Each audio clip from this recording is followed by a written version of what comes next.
I bet you're wondering what I'm up to. What are you up to? I am back in the office. Woo! So, we're about to go see a young child who has something going on with their eye.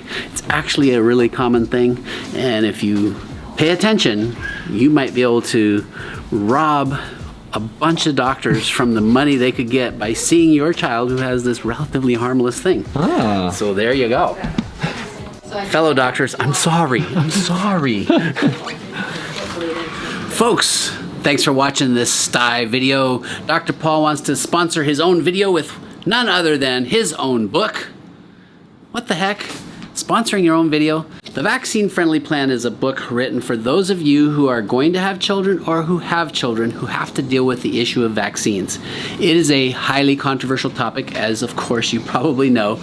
This book is not pro-vaccine, it's not anti-vaccine. People who are like pro all vaccines for everybody, one size fits all, they can't stand this book because it gives you science that might make you think about doing things differently.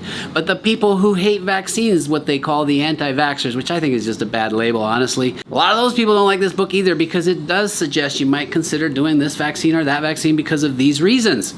It is a measured, science-based book. It is by all means not the only authority on this issue, and in fact, anything you choose to do, you should run it by your own provider, some trusted physician who you know really knows what the science is. They're not just following protocols. So get this book for yourself. Give it to anybody that's pregnant, going to have kids. There's no better book about vaccines and about pediatrics in general. Thanks for listening to me. I'm Dr. Paul. The link's in the description below. Back to the video. What does your shirt say? It says, I love to dance. To dance? Awesome. There we go. Oh, nice look move. at Can you that. let's see. Let's do that one again. Show me again. How did that go? Oh. Woo! Ha! I almost did it. Okay. Did I do okay? Yeah. Okay. So tell me what's going on. For about a week, a little over a week, she's had a STYE in her eye, and it really hasn't gone down too much. We've been putting hot compresses on it, but it hasn't quite gone away yet. So. How often are you putting those hot compresses? A couple times a day. Okay. Yeah. Good. Well, that's sort of what it looks like. I'm going to be very gently touching here. I just washed my hands before walking in, so if you look at that lower lid, you can see it's kind of swollen right there, and definitely red. We'll compare it to this side. You can see that's more of a light pink compared to that deep red pink and kind of swollen.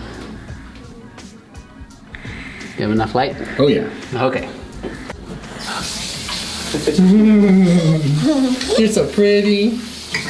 Yours truly has had the same thing. I don't know if you can see it on my upper lid over here. Oh, here we go. Actually, you know what? Do I have the same thing? You kind of do. Yeah, mine's about a month old.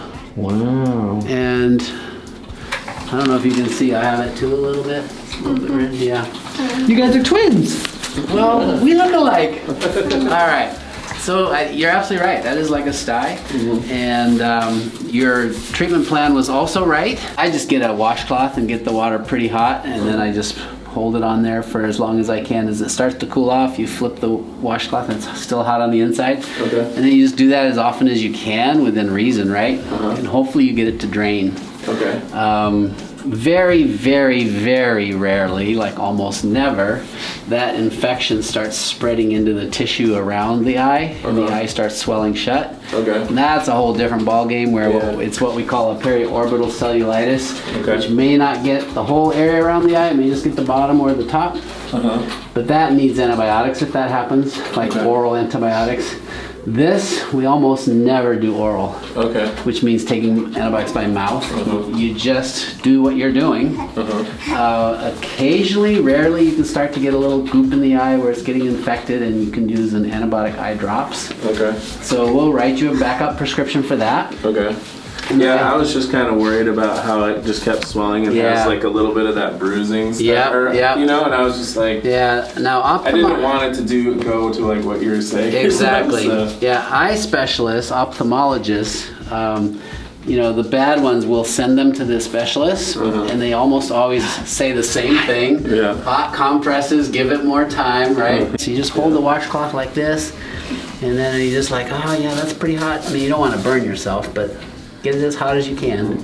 Hold it on there as long as you can, and then I'll sometimes fold it up and hold it on there again. Okay? All right, good deal. All right. You guys, thanks for watching. I'm Dr. Paul. Do you have any suggestions for your fans on YouTube?